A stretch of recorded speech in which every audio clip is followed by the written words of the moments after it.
Vous ne vous laisserez pas imposer un entraîneur que vous n'aurez pas choisi. Ce rôle est de la compétence de la fédération.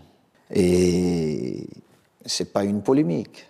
Nous allons proposer, et puis nous espérons que parmi les 3 choix que nous apporterons, un des profils retiendra l'attention du premier sportif camerounais.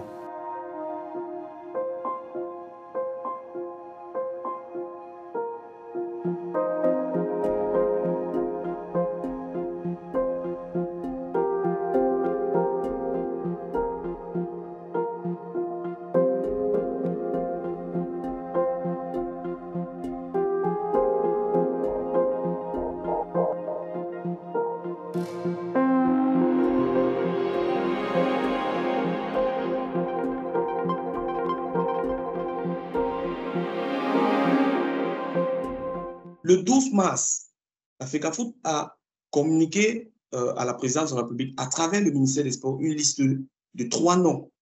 Sauf que dans le même temps, le ministère des Sports avait déjà mis en place une commission qui travaillait sur des potentiels repreneurs ou du moins des potentiels successeurs.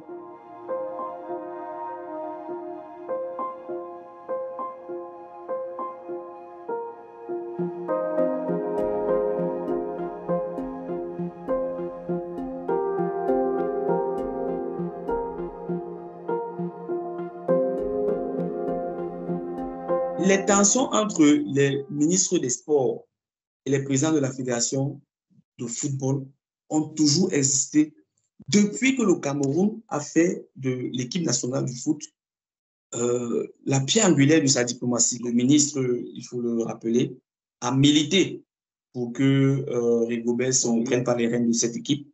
Mais Eto'o avait eu raison sur le ministre et avait réussi à imposer cet entraîneur à la tête de l'équipe nationale. Donc aujourd'hui, on a l'impression d'assister à ce qui apparaît comme une revanche du ministre des Sports.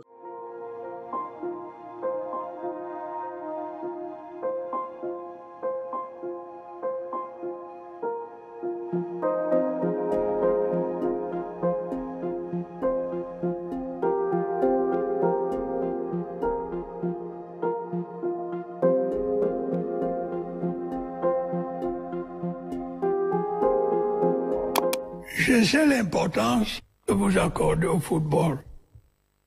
L'État, dans le contexte difficile qui est le nôtre, consent de lourds sacrifices financiers à cet égard.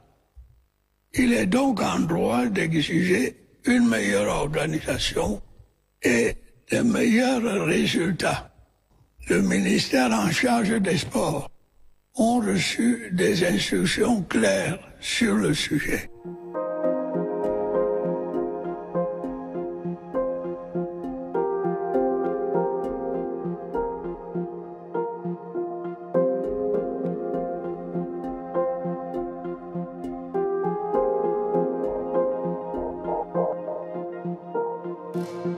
La plupart des problèmes, ou la majorité des problèmes que je rencontre, c'est parce qu'on me prête les intentions de devenir chef d'État au Cameroun.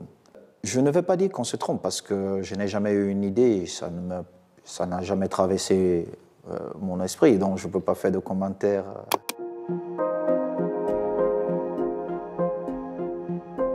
Aujourd'hui, on est dans un contexte où on a un président qui est âgé de 91 ans et on a un footballeur, une légende du football qui est relativement jeune, qui est assez populaire.